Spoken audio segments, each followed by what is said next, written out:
Dr. Kemp here, the Hammer Doc, working on my Barbetta Sona keyboard amplifier.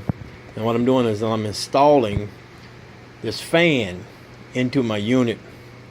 And let me show you what I've done so far. I've placed these little zip ties on the top here through these holes, and so that I will be able to suspend the fan inside of the cabinet. I use some longer screws there and over here with double nuts, and I've taken some bus wire, and as you can see, put the bus wire around each of the screws, and they're being held down by the double nut there. Now what I'm doing is wiring in this fan to my power here, and so now I already have my the red wire there going to the white. That's going to go on top, and then the black is going to go on black. That'll go onto the bottom portion of right in there. And so I'll just plug these two back where they belong. Then I'm going to cover these, and then I'll have the AC power that'll go directly to my fan, and that'll be right here.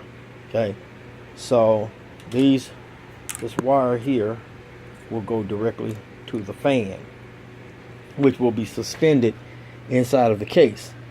And then when I put everything back together, this part of the fan here will blow directly onto this part of the inside of the amplifier.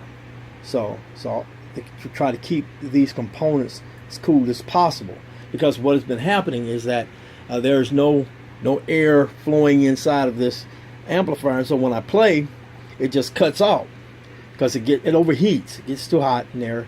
So I'm hoping that by putting this fan on the inside, it'll keep the inside of the amplifier cooler, and I'll be able to use this amp to play without it cutting out on me.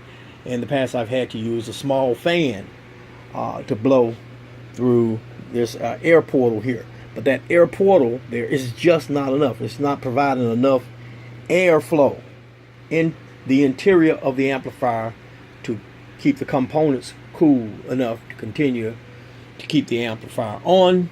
So that's what I'm doing. Alright, so I'll come back after I've made more progress in a little bit in this project. Dr. Kemp, the Hammond Doc. Peace out.